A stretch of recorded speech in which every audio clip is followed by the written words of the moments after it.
buildingSMART room session as part of the buildingSMART International Standards Summit here in Rome in 2023.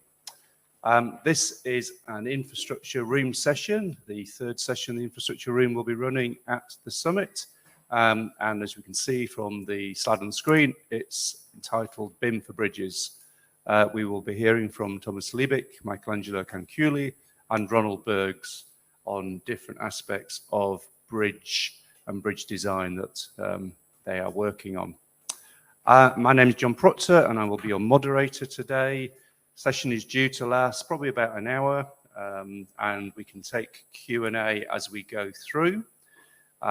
Before I hand over to Thomas and Michelangelo, I'd like to remind you that this is a hybrid session.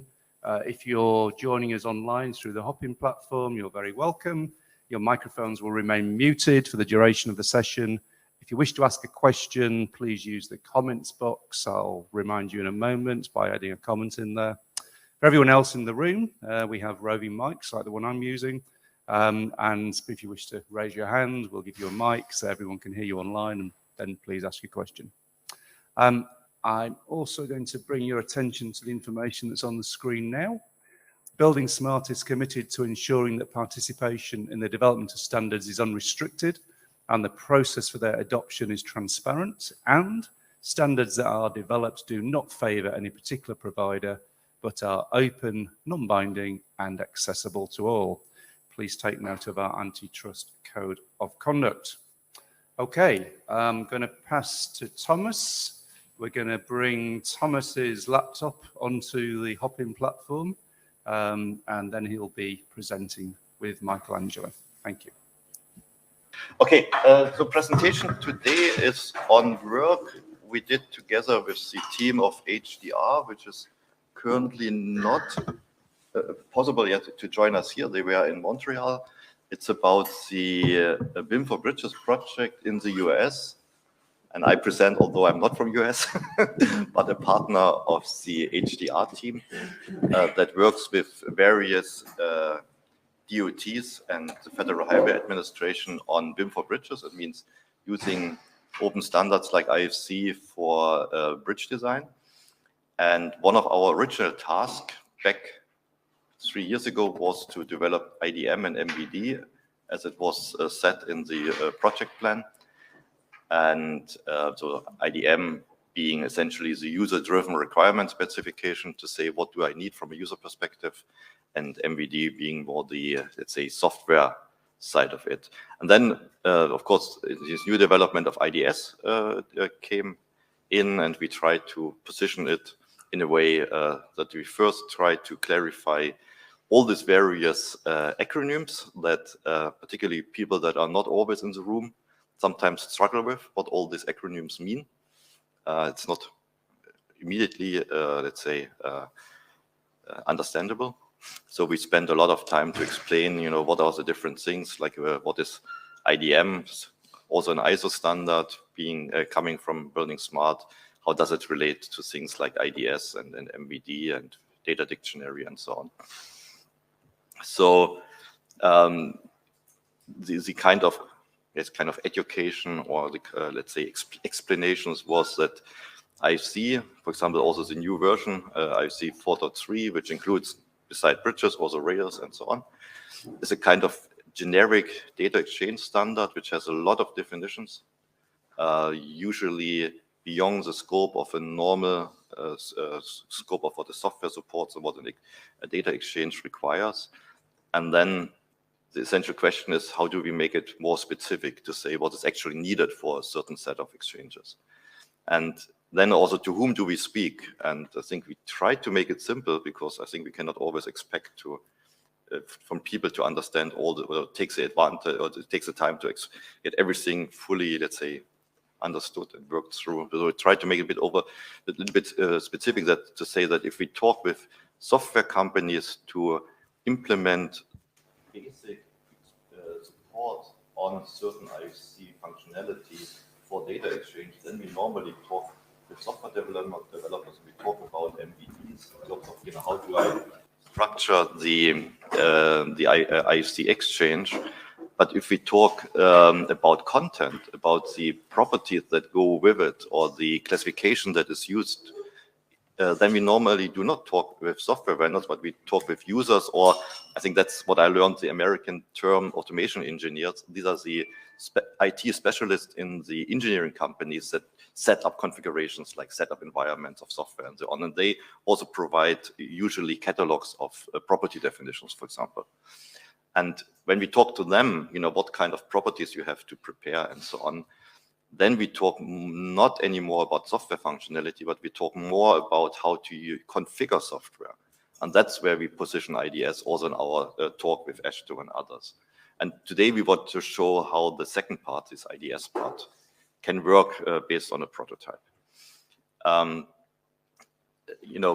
MVDs, we know we have this international work on this alignment-based reference view, and I think we hear it in our second presentation, I guess, from Ronald, but the work that has been done here from the BIM for Bridges project, we're supporting it, for example, with unit test cases and so on. But this will not be this presentation. Our presentation is how can we define all of these, let's say, property specifics, which is not part of an MVD, because in MVD I only say, is software able to export properties or import properties or display properties, but it doesn't say what kind of property do I need to a certain moment in time for a certain, let's say, requested data exchange. So our talk is today about this part, the content part, and I tried on the right-hand side make a little graphics that say if I have the same MVD, I can, of course, determine different ways of using, let's say, enriching it with content. That was the idea with these little graphics here. And this IDS, or which we are using to define what content has to be submitted and also to validate that it has been submitted, this can now depend on various aspects, design phase, discipline, data drops, and so on. And of course, we know that we have a new buildingSMART specification for IDS or IDS XML as a format. Currently, I think in version 0.9, which is used for this demonstration. And I think we now have the final balloting for version 1, which should be pretty close to 0.9. So we wouldn't expect any kind of surprises here. But I'm not sure, I don't hear so much anymore about the acronym IDM. Are people aware of what IDM is in the room? It's getting a little bit more silent. Yes, good. More silent about the term, but I think it's still an important methodology. It's not a standard in a way that it has an XML, although in ISO there is now an idea to define an IDM XML version as well, but not in, unfortunately not in buildingSMART, but directly in the ISO work. But IDM to me is a process methodology, a process on how users can be enabled to express what data information requirements they have. And it's normally done in two ways. First, it's done defining the process. Quite often you see this BPNN diagrams, this process diagrams. Yeah. And second, it's defined to say for a certain process what information is actually required to be sent and received. And this quite often comes in kind of Excel table to say, I require this kind of information. And in the moment when users define this information requirements, they shouldn't be, let's say, constrained by whether it's an MVD or IDS or whatsoever comes later. They should sit down and express what information they need from a user perspective. And of course, this IDM, and also in this BIM for Bridges project, is an IDM. It's now actually in an ESHTO standard, meanwhile. It's written, what I say in plain English. So it's not written in any kind of computer readable language, nor in kind of IFC language. It's written in plain English, which it should be, because it's a user perspective on the requirements. And so this work has been completed. Now our task is to see If that's the required information, how can we translate it now into IFC-ish, into the IFC language? That's the second part. And so this one is, I think, it's the formal publication, the IDM, and it has, for example, it states, for example, that for the exchange, it's important to be able to recognize girders as an element, or it's important to know whether certain elements are required to have reinforcement, or pre-stressed reinforcement.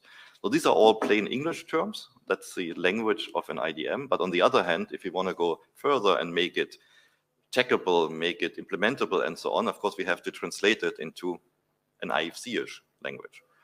And then, for example, to say, okay, in IFC, there is already an existing definition of IFC BIM, and it could have a predefined type girder, and this is the best match in the IFC classification to what a user expresses as girder.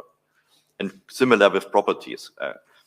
Some of these properties that are in the IDM already exist in IFC. There's already an existing property set definition. And also what is not in the IDM already, I mean, because it states that from a user point of view, it doesn't have anything like a data type.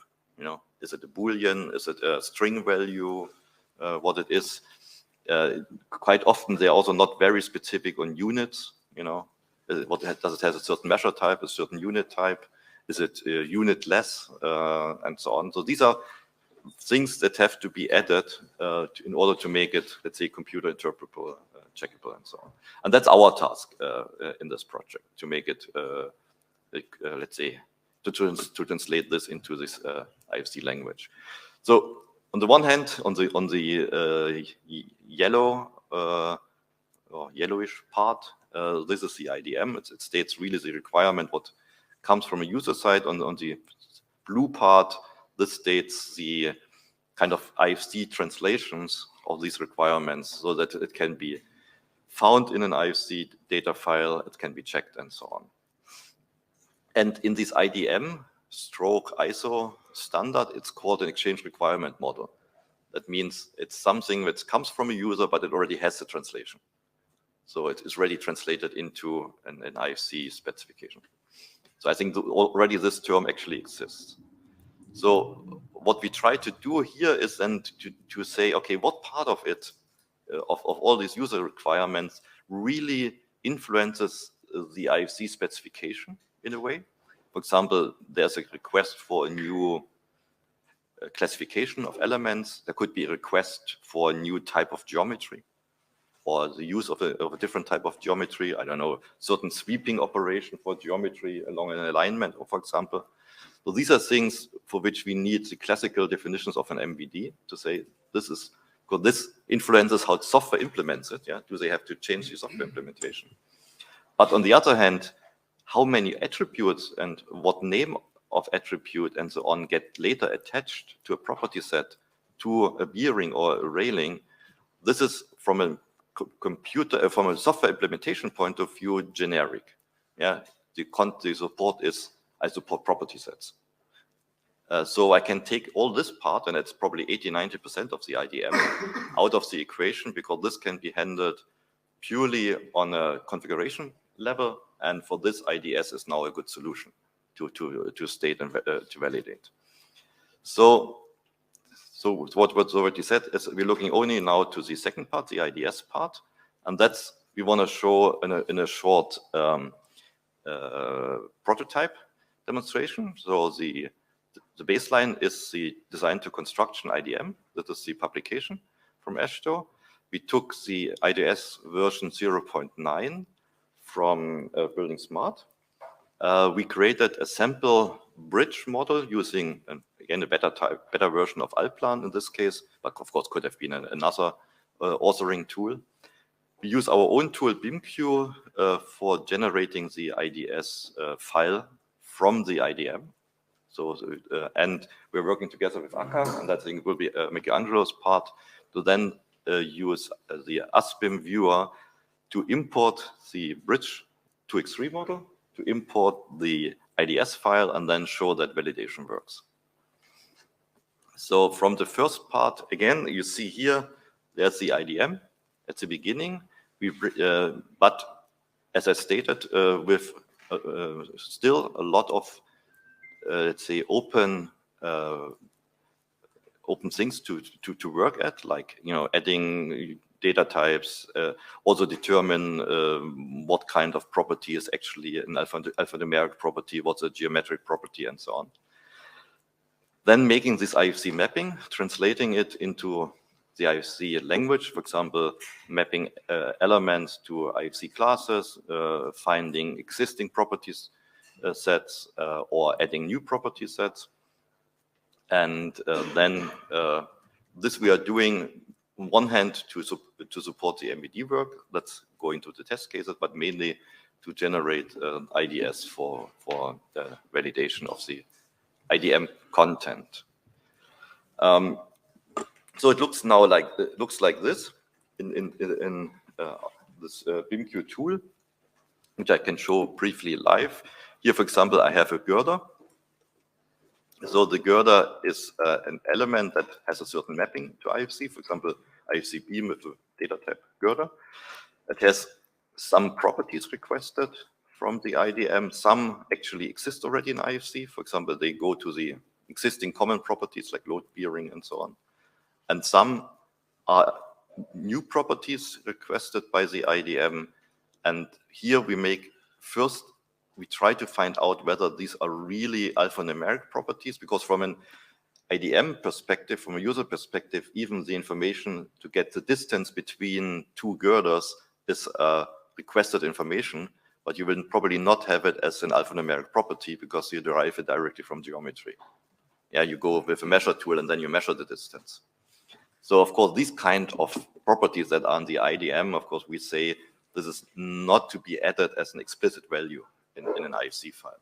So we have this additional specification here to say things that should be explicitly included, or these are arrived, these are quantities, and so on. So we still filter it. But for those that are, let's say, explicitly requested, there will be a new property set generated. It gets the proper unit label and so on. Okay, at that point in time, let me show. So here, for example, I don't know, is it possible to read? Yeah, that's good. Okay, maybe I can briefly take away. Okay.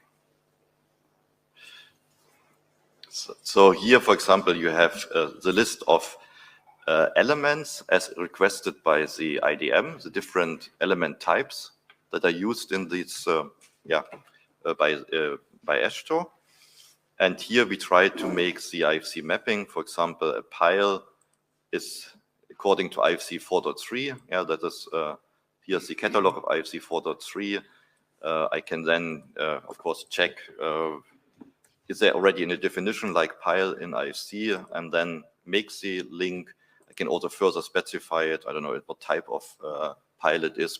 These are all parts from the IFC definition. So I can enrich it here with the IFC mapping. The same, of course, also works not only for the elements, but the same also for properties. So here I would have all the properties from the IDM. And here, for example, there is the differentiation, which properties should be explicitly added and which one, like bottom line dimension, that is a property from a user perspective saying that there should be actually a dimension line. Well, that is nothing we will check via IDS as an IFC property. So these are things that, of course, get filtered out here, and those that are explicit, they then will get an IFC property mapping. In the moment, these would be user-defined properties, but in future, this could be something that goes to BSDD as an additional property if it's agreed upon. And those gets added, and then to prepare the IDM, there's now the complete structure, like I think this is the kind of bridge structure that came from Ashtor to differentiate it to substructure, superstructure, and so on. And here in the structure, in the superstructure, for example, we have girders and they have a certain set of properties, for example, for camber, for flange properties. I'm not a bridge engineer, yes, so I can only report report on it. And again, having the differentiation, what should be an explicit property, what is an derived property coming from geometry. And now this is, let's say, the full IDM, and now I would like to use IDS really to check its existence, yeah, its delivery. And then I have to add another component here, which is either the milestone or the use case when this information is actually requested.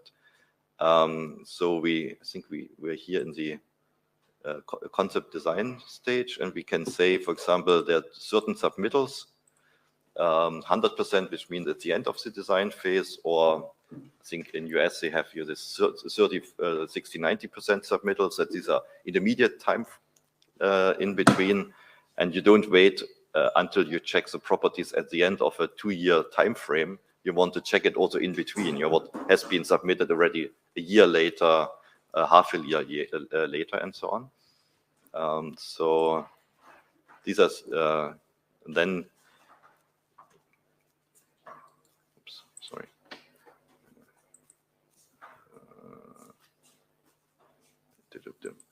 Maybe I didn't find the right one here.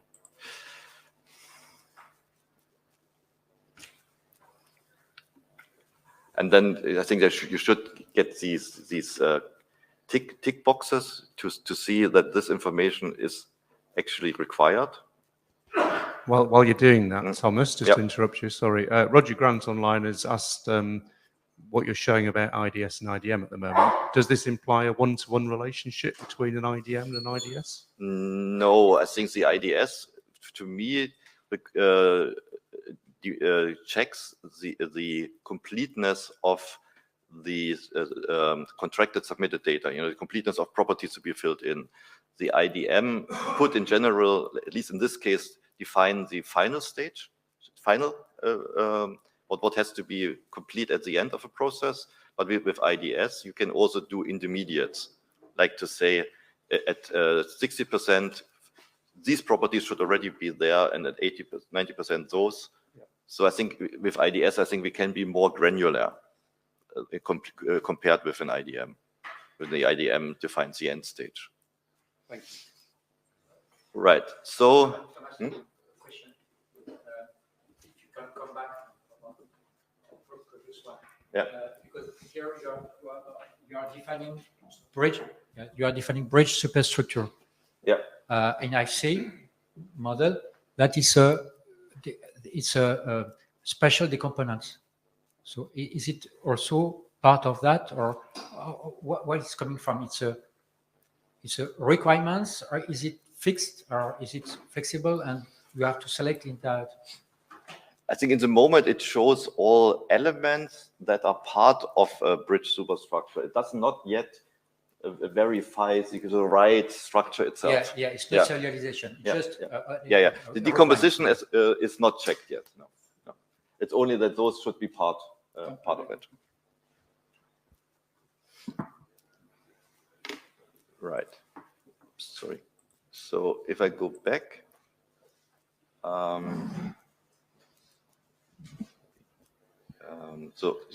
okay. So this, I think, this one-to-one is, let's say, if I only check at the end, of course, I can say everything which is required in the IDM should be also required in the IDS file. But in reality, you will have intermediate milestones, and you want to check, of course, also intermediate deliverables. And then these are all subsets of the final one. So you can be more granular. I think there's this little example here. Let's say a property could be demanded already on an earlier time, and others maybe on a later time. And essentially, we would have 3 IDS files. Yeah, for each delivery, there would be 1 file. The property definition are still the same, but the requirement demand will add. Yeah, you will demand more than earlier on. Right. So, and then at the very end, and that's also where I then hand over to Michelangelo. If I now want to get to the checking rules, I can add, for example, IDS. and define the format itself, which is IFC 2.3. Say it should be generated for the superstructure, and then I can say here for what phase I want to edit, and for this I would then generate the IDS file for a very specific one.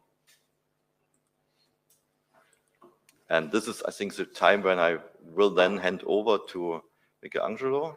And I think we have all this, we prepared these 4 IDS files for, let's say, 30, 60, 90, and final. And this is, yeah, what we then submit. And at this point, I hand it over. Okay, thank you, Thomas. Can I ask a question while you're swapping? The IDS that you create from BIMQ, Thomas. Yeah. Is it possible to, or can we think that the software vendor will then read that into the software and just work from that and use it for the exporting settings, for example? Maybe that's what you're doing with Akai. Just a question, very curious, because we need to find a good use of these. Right. I think there could be 2 usage scenarios. I think the first one. You need a microphone. I think that to me there are 2 usages. I think the first one is, and that's what we demonstrate, is not so much that you read it into the authoring tool, but you read it into a checking tool. So that you validate whether information there. Yeah, I'm thinking as like export settings or something. Right. So make it really useful. Right. The second one is, could this IDS file, maybe with some modification in the version 2 or something, can also be used to read it into the authoring tool to then generate already the properties at the right place for the user to fill in. Yes. I think in the moment, I think it was discussed as part of the IDS scope, but I think it was then dropped, as I understood, and maybe come up in a newer version. From our own software, BIMQ, we are doing it in a one-to-one interface. I don't know, to Revit and so on, to say, please add this property at the right class. Yeah, yeah.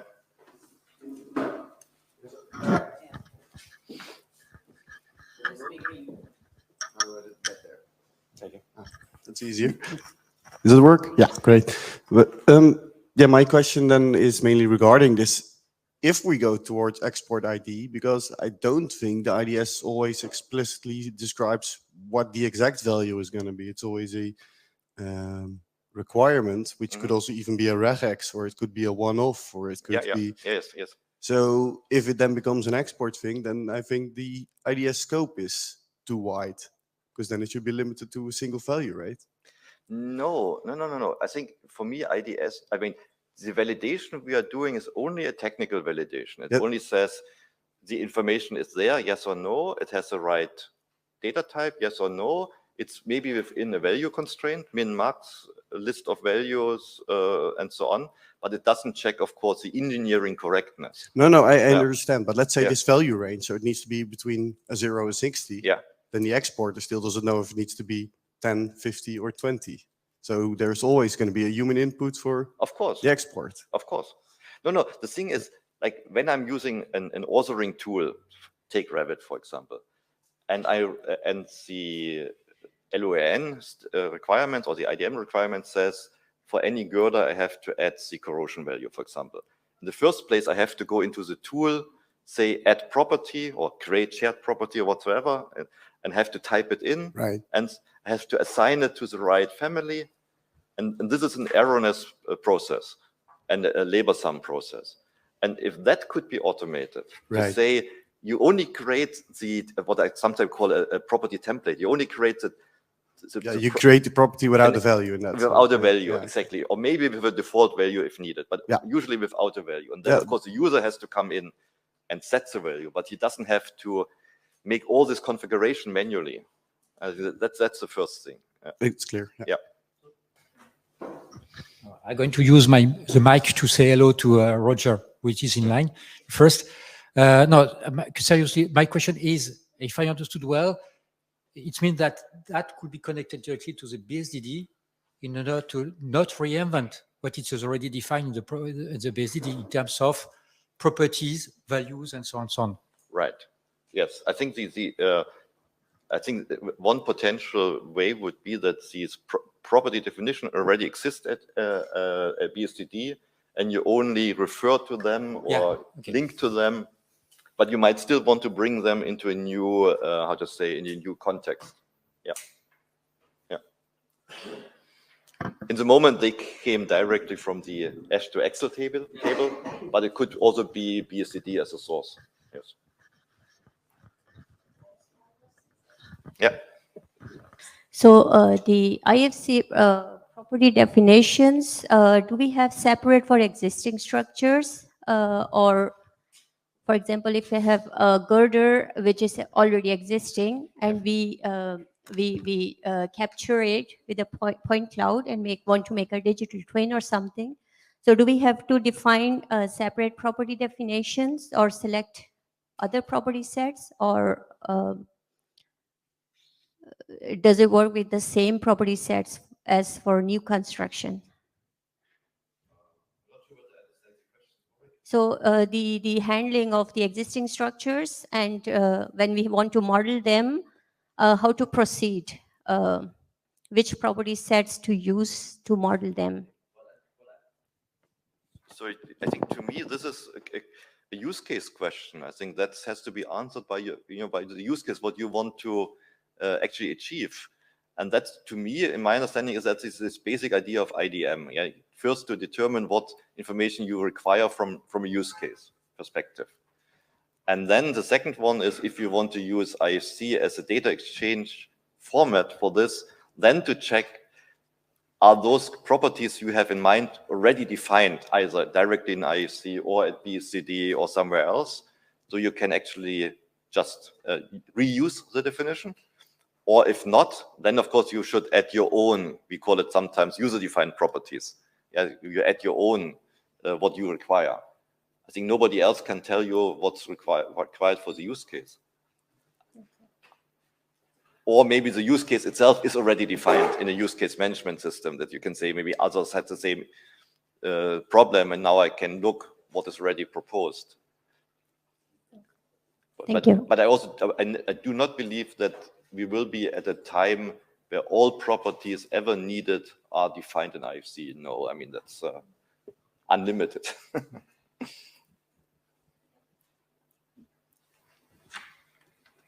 Any more questions, or we'll move on to Michelangelo?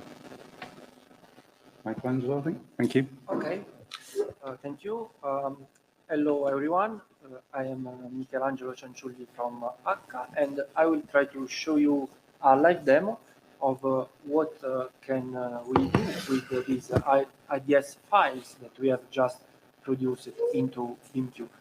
And just to clarify what we will see, we will be... Oh, Just interfering with oh, the... I see. Okay.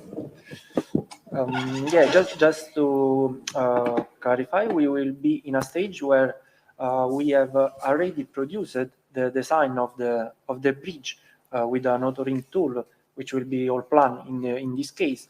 But yeah, just to also answer the question before, the IDS could have been already been of help because the client or the stakeholder created such requirements and then sent over to the modeler, which could have been using these IDS files in order to be sure that he is meeting the requirement of the client. We will be in the step that happens next, where maybe the file in the model or Liebich has been sent back to the client or the stakeholder. He has its requirements in IDS and wants to check that actually the properties and the values are written in the model that he is receiving back from the modeler. So I will try to do a demonstration of how we can automatically check the IFC model with the IDS that we have just been producing. And if you remember from the presentation, we have been producing different IDS files that have different requirements, increasing requirements based on the, let's say, state of completion of the project. We will have a look at some of those in the presentation. But basically, what we received back from the modeller is an IFC model, which in this case is an IFC 4.3 model of a bridge. And so, if you only have a look at the geography of it, of course, it would be. It seems that it is a good model, right? The geometric level of definition needs to be agreed upon, but it seems that it has all the things that we need. But does it really? Does it contain all the properties that the client or the stakeholder is requiring for each of the object of the model? This is what the IDS files and the IDS standard can help answer to in an automatic way. So we have the bridge, we have all the components and its special decomposition, and we have those IDS files. So we will do this checking of the bridge with let's start with the 30% milestone. So we upload the IDS file to the system, and the model gets checked accordingly.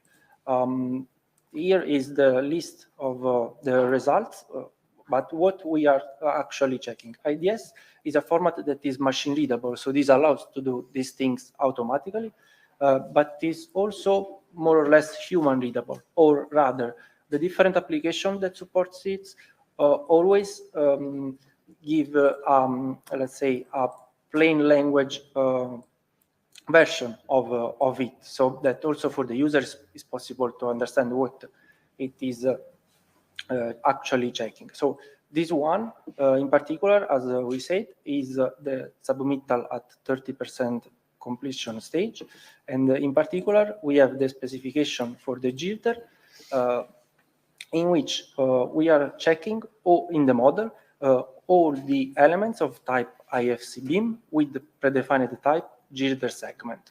So we will have a look at all these objects that are in the model, and there are 24 in this case, and we can also see which one they are, and in particular the requirements of the girder are actually two property sets and the relative properties. So in this case is pset BIM common with the property load bearing, and pset web properties with the properties web plate length and thickness.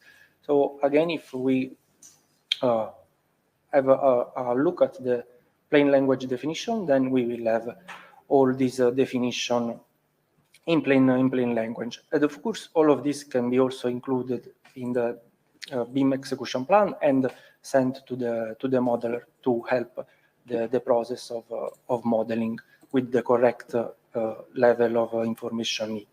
And here in particular, we can see that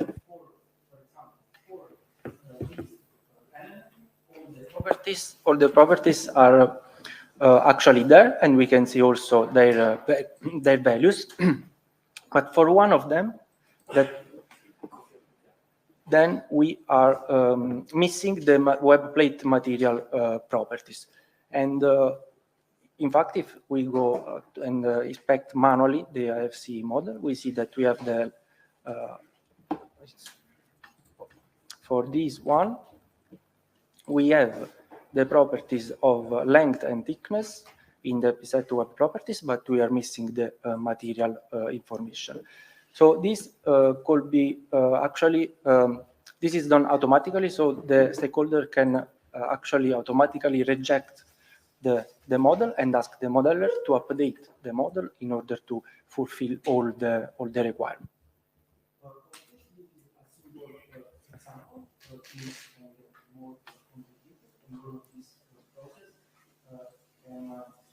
done more or less automatically, and even in the case of more complex requirements,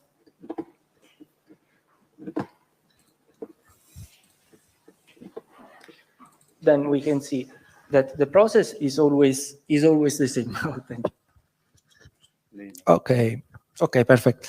Yeah, and when things get in advanced stage, then we have more and more properties that needs to be checked, and all the things, it's not just about properties. IDS can check also much more, but then the process is always the same. So in this case, we are missing other properties. In this case, the value should have been either positive or negative, so chosen from an enumeration, so a list of values, but we are not getting such value in the model for this element. These all already conclude the part of the checking, because you have in some way already checked the model in an automatic way. But then, of course, there is all the part of the software that tries to make things easier for the user with the user interface or different functionalities. So you can, for example, color the model based on the specification. So all the elements that have been checked under some specification will get different colors, or you can have filtering on the errors that you find in the model, or a tabular view if you need to group the errors by type, by name, or whatever. But most importantly, and this will conclude my presentation, is that actually when you have this list of errors, then it is always possible to export in different formats, but the most important one will be the BCF in this case, that will highlight such issues that you can send back to the modeler in an open BIM process to ask him, along with the IDS, of course, to update the model accordingly and correct the errors. So this would allow the client or stakeholder to be sure that he is actually receiving an IFC model that will contain the very same properties that he or she has, that them have required in the first place, like we have seen in the definition from the first part. So that would conclude also my part. Thank you.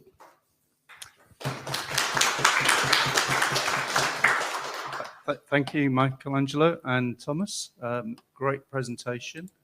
We have one follow-up question from Roger Grant online. Going back to the IDS question, Thomas. Roger's saying, how would variations in the requirements be expressed over time? Do you update the IDS, or is there some other form of control? He says we use LOD to express changes over time in design requirements. Is there something similar? I think these concepts are similar. I mean, I think we see a little bit. In general, I see a little bit of a conflict in terminology. Like, let's say we have this kind of buildingSMART terminology of IDM in exchange requirements, but we also have these terminology like LOD, like level of developments, or the new ISO term level of information need, LOIN. And that, to me, there's a big overlap in these ideas.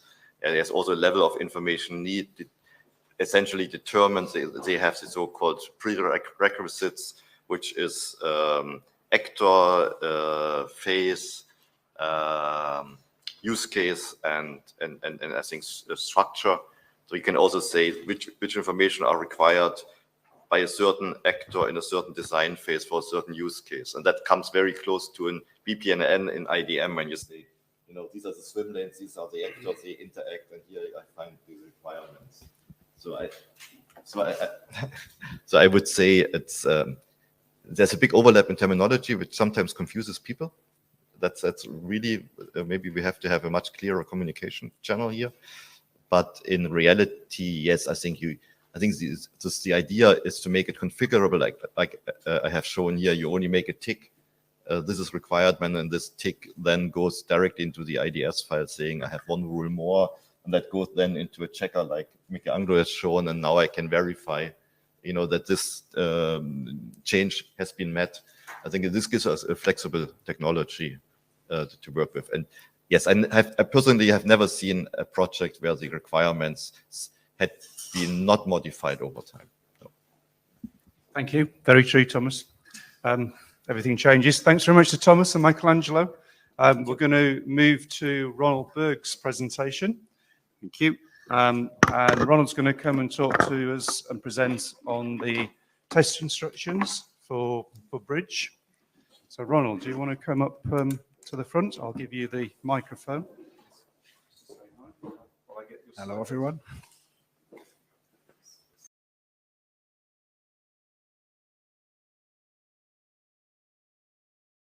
Yes, hello, everyone. I was asked to give an update on the test instructions project, which was assigned by buildingSMART International, and was made possible by Traffic Packet and Mind, and also with help of H2 from the United States. Are you going too far? So I prepared an agenda to get some context to this subject for the ones who are new to this, and have to check the sheets are running automatically. So what I did is I had some questions and discussions during the summit, and I tried to bring this in this presentation to give answers to that. And for sure there will be other questions as well, so I am happy to hear them. So first I'm going to tell you what test instructions are all about. Secondly, I'm going to tell something about alignment-based reference view, which is the basis for the test instructions, and also where you can find them and what's included in them. Then I'm going to tell you something about the status of the project and what's the approach, and and then of course you can have some questions about that. So when you go to the next screen.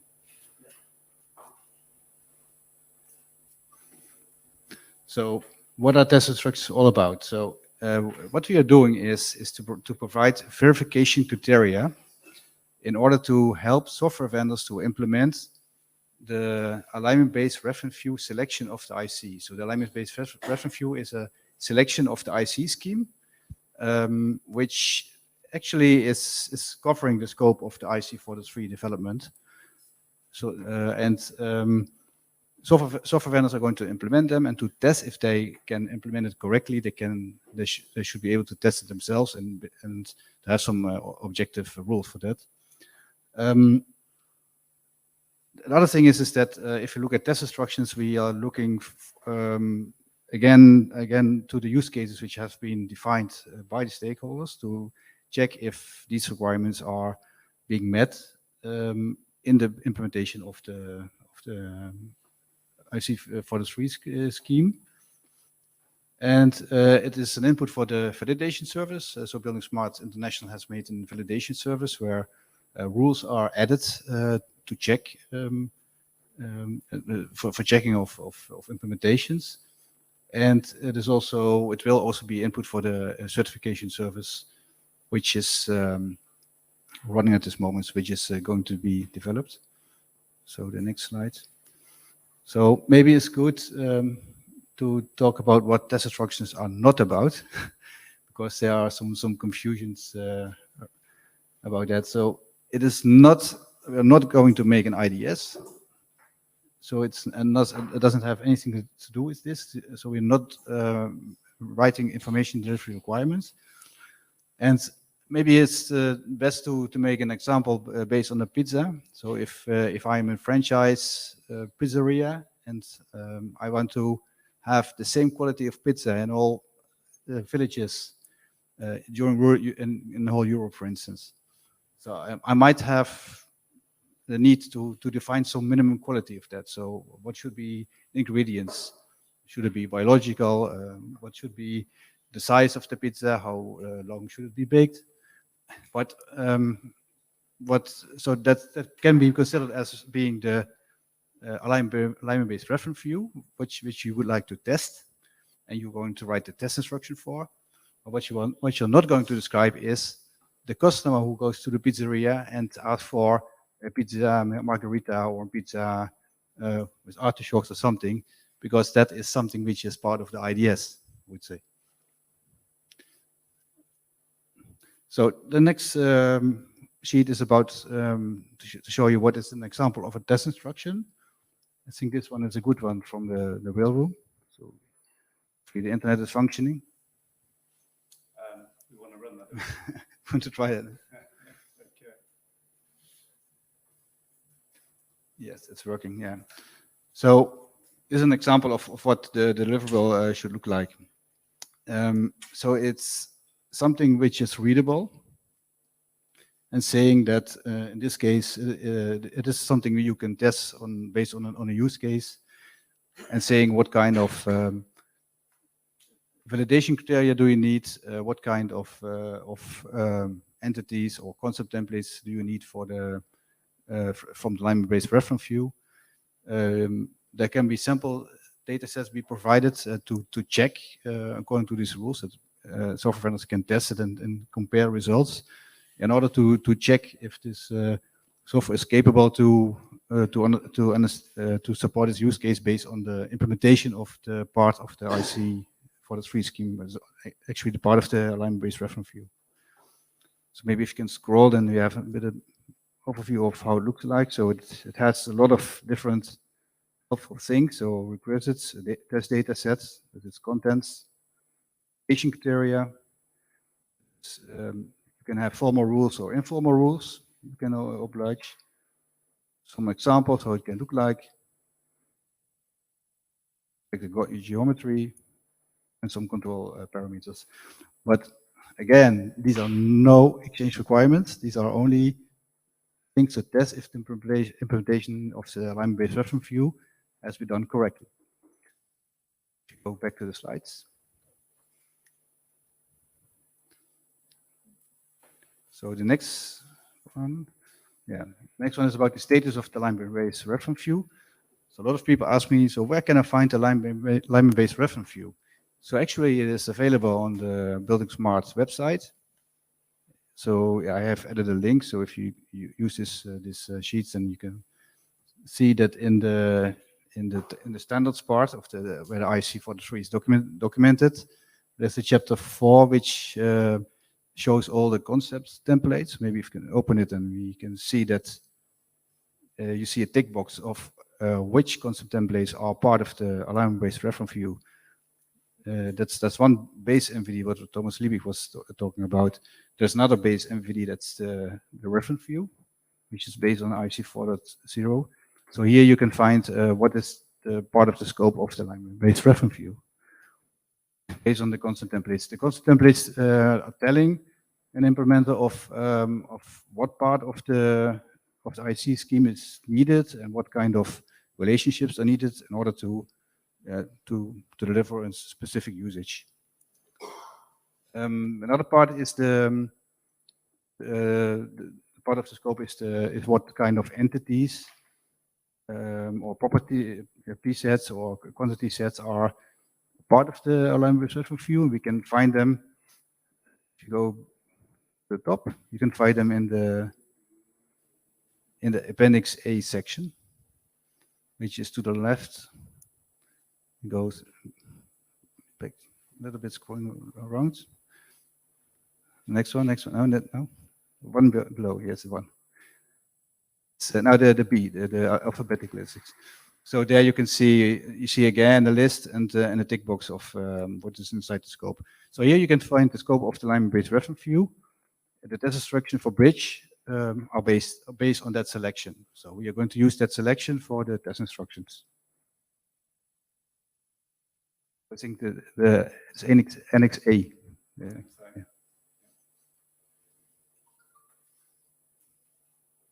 No, sorry. Should be A or B. Right, good. Let's go to the next slide. There's another link, and it's pointing directly to the right page. This is an example of a concept template. The next one. Yeah, so here's an example, so maybe you shouldn't go there now. It's Annex B, so excuse me for that. So that's where you can find the source. Yeah. So you can see what is a part of alignment-based reference view and RV. Okay, so then we go to the next topic, the test instructions. Yeah, the next one. So we're going to tell you about the status and the approach. So if you go to the next one. Yes. So what we are doing is we have three parties involved. We have a technical team consisting of 3 developers who were involved in the IC for the 3 development and deployment process. And they are going to write the test instructions. It's moving again.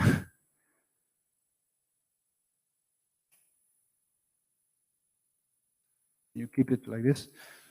The middle is are the stakeholders. So we have some specific test points in between where we will make a selection of the use cases we already have. Then we will propose these use cases and to the stakeholders to check to propose a scope of what can be part of the test instructions which are important for bridges. And from there, we will make a selection and write the test instruction from there. And then there will be one point where the implementer form will also be involved to check if these test instructions are feasible for them to implement and if we need some additions or amendments in order to complete them. So these 3 parties are involved in order to make them. And then the implementer form are going to test these test instructions, and if everything is okay, they will be added to the validation service of buildingSMART International as checking rules for the implementation and validation service, certification service.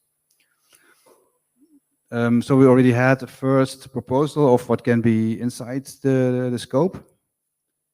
So based on the development, so this just a list for those who are interested in that. And the next slide. So what we are going to do is we from Ashto has already made a unit test ledger, and which is based on very small tests, which actually are the user requirements. What Thomas was talking about, the exchange requirements. So these are not the test instructions, but we will use it to check if the stakeholders' needs are being in, and we will make a selection of what is usable for the test instructions and what part would be actually more suitable for the IDS. We have to split them out, but this is the way to check if everything is included, and we can start from a US point of view. And of course, this is not covering everything international, so that's why we will check first if what should be added in order to make this complete. This is one example of what is already there, and we have to check this. So that's what we are going to do. And we are now at the status of bringing these use cases together. And in the stakeholder meeting of 14th of April, we would bring a proposal to see if this is the scope or we missed something we should add, and then we are going to develop the test instructions from there. So that's my presentation so far on the update of the test instructions. So if there are any questions, please. Merrick, please. Do you have a phone? I've got a question. So we've got the bridge test instructions. I've just heard about